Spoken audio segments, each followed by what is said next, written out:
Assalamualaikum warahmatullahi wabarakatuh. Perkenalkan, nama saya Nabila Indah Putri dengan NIM 200299069. Baiklah, pada kesempatan kali ini saya akan mempresentasikan media PowerPoint dengan materi kekongruenan dan keseimbangan.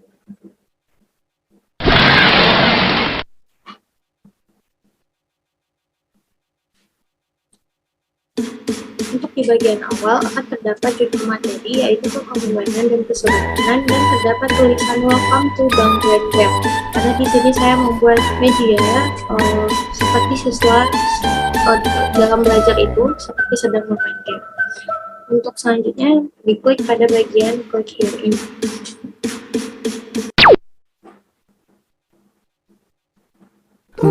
Nah, selanjutnya kita diarahkan ke slide menu, di mana di slide menu terdapat bagian kompetensi, materi, contoh soal, evaluasi, profil, petunjuk, tentang, dan kesimpulan. Di bagian kompetensi terdapat kompetensi dasar, indikator, dan tujuan pembelajaran. Namun kita di bagian profil terlebih dahulu. Pada bagian profil terdapat identitas pembuat media, yaitu saya sendiri, Nabila Indah Putri. Selanjutnya terdapat bagian petunjuk. Di petunjuk ini terdapat icon-icon yang akan selalu ada di pada bagian slide, di mana icon ini berkaitan dengan slide sebelumnya, icon ini untuk slide selanjutnya, icon ini untuk slide menu, dan icon ini akan menuju ke slide materi. Nah, untuk selanjutnya bagian tentang. Bagian tentang ini berisi latar belakang dan tujuan pembuatan media, yaitu media pembelajaran ini dibuat bertujuan untuk merangsang siswa agar lebih aktif dalam pembelajaran. Karena dengan media pembelajaran ini diharapkan pembelajaran menjadi lebih berkesan dan menyenangkan bagi siswa.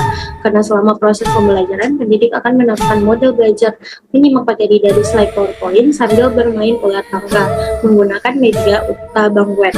Karena di sini saya akan mengkombinasikan media teknologi informasi Microsoft PowerPoint dengan media manipulatif yaitu Bangwen, di mana selama permainan berlangsung terdapat beberapa soal yang berkaitan dengan kekongruenan dan keseimbangan antar bangun data yang akan diselesaikan oleh siswa tersebut, sehingga kita bisa membangun pemahaman peserta didik tentang kekongruenan dan keseimbangan antar bangun data.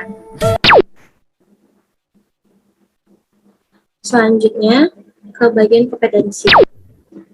Di bagian kompetensi ini terdapat KD yang saya ambil, yaitu KD 3.6, menjelaskan dan menentukan kekongruenan dan keseimbangan antar bangun datar, di mana indikator pembelajarannya yang pertama itu mengidentifikasi dua bangun datar atau benda kongruen atau tidak, yang kedua mendeskripsikan syarat-syarat dua bangun datar yang kongruen, yang ketiga mengidentifikasi dua bangun datar atau benda sebangun atau tidak, yang keempat mendeskripsikan syarat-syarat dua bangun datar yang sebangun, yang kelima mengidentifikasi bangun datar yang kongruen atau yang sebangun. Selanjutnya bagian tujuan pembelajaran, itu yang pertama peserta didik dapat mengidentifikasi dua bangun datar atau benda kongruen atau tidak. Peserta didik dapat mendeskripsikan syarat-syarat dua bangun datar yang kongruen. Yang ketiga, peserta didik dapat mengidentifikasi dua bangun datar atau benda sebangun atau tidak. Yang keempat, peserta didik dapat mendeskripsikan syarat-syarat dua bangun datar yang sebangun. Yang kelima, peserta didik dapat mengidentifikasi bangun datar yang kongruen atau yang sebangun. Nah, untuk ke slide materi akan terdapat pilihan materi, yaitu kekongruenan atau keseimbangan. Yang pertama, kita akan belajar kekongruenan terlebih dahulu. Nah, di bagian awal materi itu kita meminta siswa untuk mengamati, di mana yang akan diamatinya yaitu dua buah bangun datar. Apakah dua buah bangun datar ini memiliki bentuk yang sama? Di sini terdapat petunjuk, klik pada salah satu pilihan sama atau berbeda. Misalkan kalau bentuknya sama, maka jawaban kita akan benar. Namun jika kita klik berbeda, jawaban kita salah. Begitu juga selanjutnya itu kita meminta siswa mengamati apakah ukuran bangun datar ini sama. Misalkan sama, berarti jawaban kita sudah benar. Namun jika kita jawab berbeda, maka jawaban kita salah. Nah, selanjutnya juga ada pertanyaan, apakah bangun data di bawah ini memiliki bentuk dan ukuran yang sama? Nah, misalkan kita jawab sama, namun jika kita klik berbeda, maka jawaban kita salah. Nah, setelah mengamati, kita bertanya pada siswa, apakah siswa sudah tahu kira-kira apa contoh dari kekongruenan? Nah, jika siswa masih ragu untuk mendeskripsikan bagaimana kekongruenan itu, sekarang coba kita minta siswa memperhatikan dua buah gambar ini. Nah, setelah diperhatikan, kita tanyakan, nah kira-kira kenapa ya dua buah gambar di bawah ini dikatakan kongruen? Nah, setelah dijawab oleh siswa di dalam kelas, kita tanya lagi, nah kira-kira apa itu kongruen? Nah, setelah siswa menjawab pertanyaan ini, nah kita sebagai pendidik baru merangkum pengertian dari kekongruenan. Jadi tidak langsung diberikan pengertiannya, tapi kita rangkum dari jawaban-jawaban siswa. Jadi dalam matematika, dua bangun datar atau benda yang memiliki bentuk dan ukuran sama disebut sebagai kongruen. Kongruen biasanya dinotasikan dengan lambang seperti ini. Nah, selanjutnya kita minta siswa mengamati lingkungan di sekitarnya. Nah, benda atau bangun datar apa aja sih yang kongruen? Setelah dijawab oleh siswa, nah, sekarang kan siswa tuh udah tahu apa contoh dari kekongruenan dan apa yang dimaksud dengan kekongruenan itu. Nah, kira-kira apa sih syarat dari dua bangun datar atau benda dapat dikatakan kongruen? Nah, setelah dijawab oleh siswa, baru kita rangkum jawaban siswa tersebut. Syarat dari kekongruenan adalah yang pertama itu sisi-sisi yang bersesuaian sama panjang dan sudut-sudut yang bersesuaian sama besar. Nah, setelah kita memberikan pengertian, syarat, contoh kekongruenan ini, nah kita tanya kepada siswa apakah siswa sudah paham. Nah, jika misalkan siswa sudah paham atau ada siswa yang bertanya, kira-kira pertanyaannya seperti ini. Nah, bagaimana cara mengetahui sisi atau sudut yang bersesuaian itu? Nah, kalau misalkan dalam kelas tidak ada yang bertanya, kita yang sebagai guru mempertanyakan hal ini. Nah, namun sebelum kita memberikan bagaimana sisi dan sudut yang bersesuaian, kita minta siswa itu menguji sendiri. Nah, sebelum itu kita minta siswa menggambarkan dua bangun datar yang kongruen pada bukunya. Setelah digambar, potong bangun datar tersebut menggunakan gunting. Nah, misalkan di sini kita dua buah bangun datarnya itu adalah trapesium ABCD dan trapesium EFGH. Nah, kita harus mengingatkan siswa kalau dua buah bangun datar yang digambar tadi harus kongruen, sehingga trapesium ABCD dan trapesium EFGH itu adalah kongruen. Dan langsung kita terapkan lambangnya supaya siswa juga terbiasa dengan lambang ini. Nah, setelah itu kita minta siswa mendempetkan dua buah bangun datar tadi menjadi satu buah bangun datar yang kongruen, seperti tampak pada gambar ini. Nah, dari contoh sebelumnya kan tampak nih bahwa sudut A berhimpitan dengan sudut E, sudut B berhimpitan dengan sudut F, sudut C berhimpitan dengan sudut G, dan sudut D berhimpitan dengan sudut H. Nah, sehingga sudut-sudut yang berhimpitan dia adalah sudut-sudut yang bersesuaian. Dia juga mempunyai tanda yang sama masing-masingnya. Nah, begitu juga dengan sisinya. Nah, tampak bahwa sisi AB berhimpitan dengan sisi EF, sisi BC berhimpitan dengan sisi GH, FG, sisi CD berhimpitan dengan sisi GH, dan sisi DA berhimpitan dengan sisi HE. Dan dia juga mempunyai tanda-tanda yang sama. Nah, setelah siswa paham dengan sisi-sisi dan sudut yang bersesuaian, kira-kira nanti kita tanyakan dalam kelas, kalau misalkan ada siswa yang bertanya pertanyaan seperti ini, bagaimana cara menentukan sisi atau sudut yang bersesuaian jika dua bangun datar tersebut dalam bentuk gambar, misalkan dalam buku paket, tidak mungkin dong dia potong bangun datar tersebut, tentu buku paketnya jadi robek gitu. Siswa tidak mungkin selalu memotong dua buah bangun datar kongruen untuk menguji sisi dan sudut yang bersesuaiannya. Nah, biasanya terdapat simbol-simbol yang menandakan bahwa sudut-sudutnya itu bersesuaian. Coba perhatikan contoh berikut ini. Misalkan di sini terdapat sudut A dan sudut B, berarti sudut A dan sudut B itu bersesuaian. Begitu juga dengan sudut B dengan sudut Q, berarti sudut B dan sudut Q itu bersesuaian. Itu juga dengan sudut C dengan sudut F. Nah, untuk segitiga sendiri terdapat cara khusus untuk menentukan sisi yang bersesuaiannya. Misalkan sudut A dengan sudut P. Nah, apa sih sisi di depan sudut A ini? Sisi BC kan? Di depan sudut P adalah sisi QR. Sehingga sisi BC dan sisi QR itu adalah sisi yang bersesuaian. Nah, kira-kira apa lagi nih sisi-sisi yang bersesuaian dua buah segitiga ini? Setelah dijawab oleh siswa, kira-kira jawabannya adalah seperti ini. Sisi AB bersesuaian dengan sisi BQ, sisi BC bersesuaian dengan sisi QR, dan sisi AC bersesuaian dengan sisi PR. Karena tidak ada icon untuk slide selanjutnya, maka kita kembali ke slide materi. Nah, untuk selanjutnya kita lanjut ke materi kesebangunan.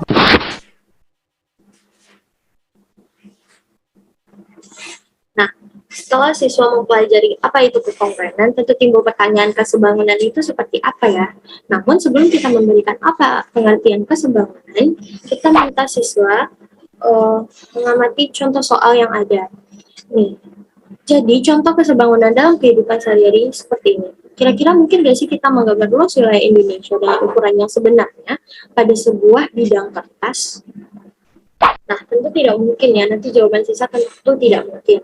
Nah, jadi untuk menggambar luas wilayah Indonesia pada sebuah bidang kertas, kita bisa menggunakan skala perbandingan. Misalkan skala perbandingan yang kita pakai 1:1.000.000, di mana itu sama artinya dengan 1 cm di kertas sama dengan 1 juta cm pada luas wilayah sebenarnya.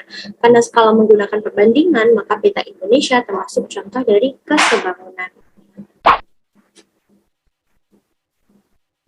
Nah, coba kita minta siswa mengamati lingkungan sekitarnya. Dapatkah siswa tersebut menyebutkan salah satu contoh dari kesebangunan? Kan tadi peta Indonesia itu merupakan contoh kesebangunan. Kira-kira apalagi ya lingkungan di sekitarnya yang merupakan contoh dari kesebangunan? Nah, setelah siswa jawab, atau ada siswa yang ragu, nah kita berikan dua buah bangun datar yang sebangun berikut ini. Nah, dari dua bangun datar tersebut, coba sebutkan mana sudut-sudut dan sisi-sisi yang bersesuaiannya. Karena tadi kan sebelumnya siswa sudah tahu, sudah paham bagaimana menentukan sudut-sudut dan sisi-sisi yang bersesuaiannya. Nah, kira-kira jawaban siswa seperti ini. Jadi sudut-sudut yang bersesuaiannya adalah sudut A bersesuaian dengan sudut E, atau sudut A sama dengan sudut E, sudut B sama dengan sudut F, sudut C sama dengan sudut G, sudut D sama dengan sudut H. Begitu juga dengan sisi yang bersesuaiannya, yaitu sisi AB bersesuaian dengan sisi EF, sisi BC bersesuaian dengan sisi FG, sisi CD bersesuaian dengan sisi GH, dan sisi BA bersesuaian dengan sisi HI. Nah, sekarang kita minta siswa mengamati lagi. Nah, apakah dua buah bangun datar ini mempunyai bentuk yang sama? Misalkan kita klik pada bagian sama. Nah, maka jawaban kita benar. Walaupun ini ada sedikit perbedaan di bagian ukurannya, namun bentuknya tetap sama, yaitu sama-sama bentuk trapesium siku-siku.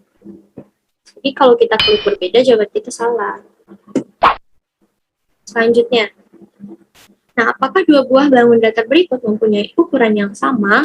Misalkan kita jawab berbeda, maka jawaban kita benar. Namun jika siswa terkecoh akan jawab sama, maka akan jawabannya itu akan salah. Nah, kira-kira dari contoh kesebangunan dalam kehidupan sehari-hari seperti peta Indonesia dan pengamatan sebelumnya, apa yang dimaksud dengan kesebangunan? Nah, setelah dijawab oleh siswa nanti, kira-kira jawabannya seperti ini. Nah, dua buah bangun datar atau lebih dengan perbandingan panjang sisi yang bersesuaiannya sama besar dan sudut yang bersesuaiannya sama besar, maka bangun datar tersebut disebut dengan sebangunan.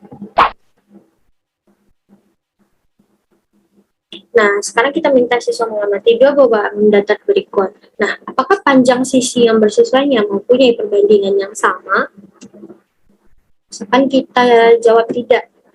Nah, maka jawaban kita salah. Jadi kita harus mengamati sisi yang bersesuaiannya, yaitu sisi AB bersesuaian dengan sisi EF. Dia panjangnya 4, ini panjangnya 2. Sisi BC bersesuaian dengan sisi FG. Ini panjangnya 8, ini panjangnya 4. Nah, 4/2 apakah sama dengan 8/4? Bagaimana jika kita sederhanakan? Nah, misalkan kita jawab iya. Nah, jawaban kita benar. Berarti sama-sama banding 2/1 ya. Kita lihat pembahasannya. Nah, dari dua bangun datar sebelumnya itu terlihat bahwa sudut-sudut yang bersesuaiannya sama besar dan sisi-sisi yang bersesuaiannya mempunyai perbandingan yang sama, yaitu 1/2. Nah, jadi dapat ditarik kesimpulannya bahwa trapesium ABCD dan trapesium EFGH mempunyai perbandingan yang sama, yaitu sama-sama berbanding 1/2.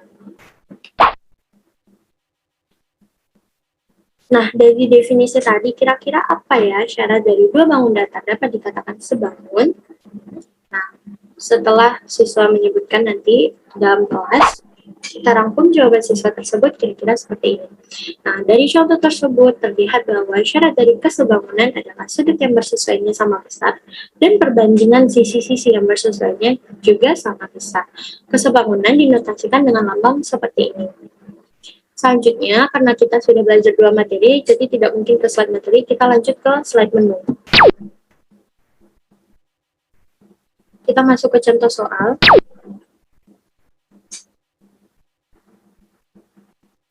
Nah, di bagian contoh soal terdapat petunjuk pengerjaan. Pertama itu, bacalah soal dengan cermat, lalu pilih salah satu jawaban yang benar. Yang kedua, jika jawaban salah, maka akan muncul emoticon yang menyatakan bahwa jawabannya dipilih salah. Sebaliknya, jika jawabannya dipilih benar, maka akan muncul emoticon yang menyatakan bahwa jawabannya dipilih adalah jawaban yang benar. Yang ketiga, untuk lanjut ke soal yang berikutnya, dapat mengklik pada ikon yang seperti ini, dan untuk melihat pembahasan dari contoh soal, dapat mengklik ikon seperti ini. Untuk memulai contoh soalnya, dapat mengklik pada ikon yang seperti ini. Misalkan kita memulai contoh soalnya, berarti kita mengklik ikon yang seperti ini, yaitu ini. Contoh soal yang pertama. Perhatikan gambar berikut. ABCD merupakan trapesium sama kaki. Banyak pasangan segitiga kongruen pada gambar tersebut adalah, misalkan di sini kita jawab 4. Nah, maka jawaban kita salah. Kita jawab 6. Maka jawaban kita tetap salah. Nah, berarti di sini kira-kira ada berapa segitiga yang kongruen? Nah, setelah dicari, jawabannya adalah 5%. Nah, untuk pembahasan soalnya itu, nah, perhatikan trapesium ABCD dengan cermat. Dapat dilihat bahwa terdapat 5 pasangan segitiga yang kongruen, di antaranya segitiga AQO kongruen dengan segitiga BQO. Begitu juga sampai segitiga ACD kongruen dengan segitiga BDC.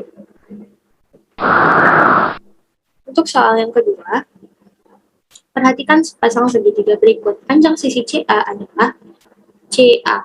Ini berarti bersesuaian dengan QP. Berarti 25 cm.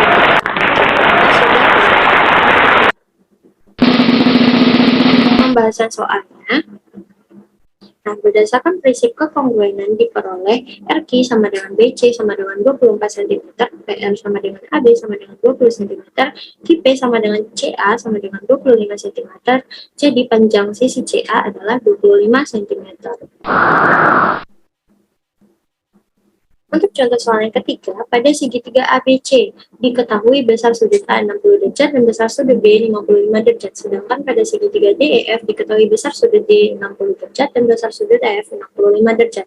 Jika segitiga ABC dan segitiga DEF kongruen, maka dari pernyataan berikut, yang pertama itu CA sama dengan FD, yang kedua AB sama dengan FE, yang ketiga BC sama dengan EF, yang keempat BC sama dengan DE. Pernyataan yang benar adalah adalah 1 dan 3. Misalkan kita jawab jawabannya itu yang D. Nah, maka jawaban kita salah. Jadi jawaban yang benar adalah yang A. Untuk pembahasan soalnya, perhatikan sketsa gambar kedua segitiga berikut. Dari gambar di atas kita peroleh AB sama dengan DE, BC sama dengan EF, CA sama dengan FB. Jadi pernyataan yang benar ditandai oleh nomor 1 dan 3. Contoh soal yang keempat, ini adalah contoh kesebangunan. Diketahui segitiga ABC dan PQR sebangun. Jika sudut C 28 derajat dan sudut Q 118 derajat, maka nilai X adalah. Misalkan kita jawab 44, maka jawaban kita salah. Dan kita jawab misalkan jawabannya B, maka jawaban kita benar. Untuk pembahasan soalnya, segitiga ABC itu sebangun dengan segitiga PQR, maka sudut B sama dengan sudut A sama dengan X, sudut Q sama dengan sudut B sama dengan 118 derajat, dan sudut R sama dengan sudut C sama dengan 28 derajat. Nah, sudut B tambah sudut Q tambah sudut R sama dengan 180 derajat. Nah, jadi jumlah sudut segitiga itu kan 180 derajat. Nah, jadi X tambah 118 derajat tambah 28 derajat sama dengan 180 derajat. X sama dengan 180 derajat dikurang dalam kurung 118 derajat ditambah 28 derajat. Jadi 180 derajat sama dengan 100 dikurang 146 derajat. Jadi X sama dengan 34 derajat. Untuk soal yang terakhir, masih tentang kesebangunan, trapesium ABCD sebangun dengan trapesium KLMN. Panjang MN adalah, misalkan kita jawab 10. Nah, maka jawaban kita salah. So, kita jawab C. Nah, baru jawaban kita benar. Untuk pembahasan soalnya. Nah, karena trapesium KLMN dan sebangun dengan trapesium ABCD, maka berlaku sisi MN per CD, KL per AB. MN itu kita masukkan CD-nya itu 24 cm, ini diketahui sama dengan 15 cm per 18 cm. Sehingga didapat MN-nya 20 cm. Nah, karena tidak ada tombol next, berarti kita lanjut ke menu form lagi. Masuk ke bagian evaluasi. Untuk cara penggunaan media Utabangwen ini, di sini kita punya alat dadu dan paku paspin. Di mana paku paspin ini akan berfungsi sebagai pion dari ulat tangga untuk jalannya. Nah, aturan permainannya itu di dalam kelas setiap murid itu dibagi atas 3 orang per kelompok. Nah, nanti masing-masing perwakilan anggota kelompok itu secara bergantian akan maju ke depan dan mengocok dadu dan menjalankan pionnya. Jika perwakilan kelompok itu berhasil menjawab soal, nah, maka dia akan mendapatkan skor 2. Namun, jika dia tidak mampu menyelesaikan soal, maka pendidik bisa melemparkan soal itu untuk didiskusikannya di kelompoknya. Nah, jika kelompoknya bisa menyelesaikan soal yang didapatnya, maka dia akan mendapatkan skor sebanyak 1. Nah, sedangkan jika kelompoknya masih tidak bisa menyelesaikan soal yang didapat, maka pendidik bisa kayak melemparkan soal tersebut ke kelompok yang lain. Dan jika kelompok yang lain bisa menjawab, maka kelompok tersebut mendapatkan skor 1. Misalkan di sini kita contohkan bermain di sini. Misalkan kita lempar. Nah, di sini kita dapat dadunya 2. Jadi pionnya kita jalankan sebanyak 2 langkah. 1, 2. Di mana di angka 2 ini terdapat origami warna hijau, di mana di sini berarti kita mendapatkan soal tentang kekongruenan. Nah, kita ambil soalnya, dan di sini soalnya itu adalah bagaimana 2 bangun dapat dikatakan kongruen. Nah, sesuai yang telah dijelaskan tadi, 2 bangun dapat dikatakan kongruen jika sisi-sisi yang bersesuaian sama panjang dan sudut-sudut yang bersesuaian sama besar. Mungkin sekian penjelasan penggunaan media Utabangwen. Sekian, terima kasih. Nah, di bagian evaluasi terdapat cara penggunaan dari media manipulatif. Nah, jadi di bagian evaluasi, siswa akan bermain game ulat tangga dengan menggunakan media manipulatif Utabangwen. Nah, di mana nanti dengan menggunakan media manipulatif ketidakpaham ini kita dapat menguji sudah sampai mana pemahaman siswa tentang materi kekongruenan dan kesebangunan. Dan dari situ pula guru dapat mengetahui apakah tujuan pembelajaran sudah tercapai atau belum. Di mana nanti di media utabangguan ini terdapat soal-soal dari soal yang lots, sedang sampai soal yang hot. Jadi kita dapat berlatih soal kekongruenan dan kesebangunan, tapi juga sambil bermain. Jadi siswa juga tidak bosan selama proses pembelajaran.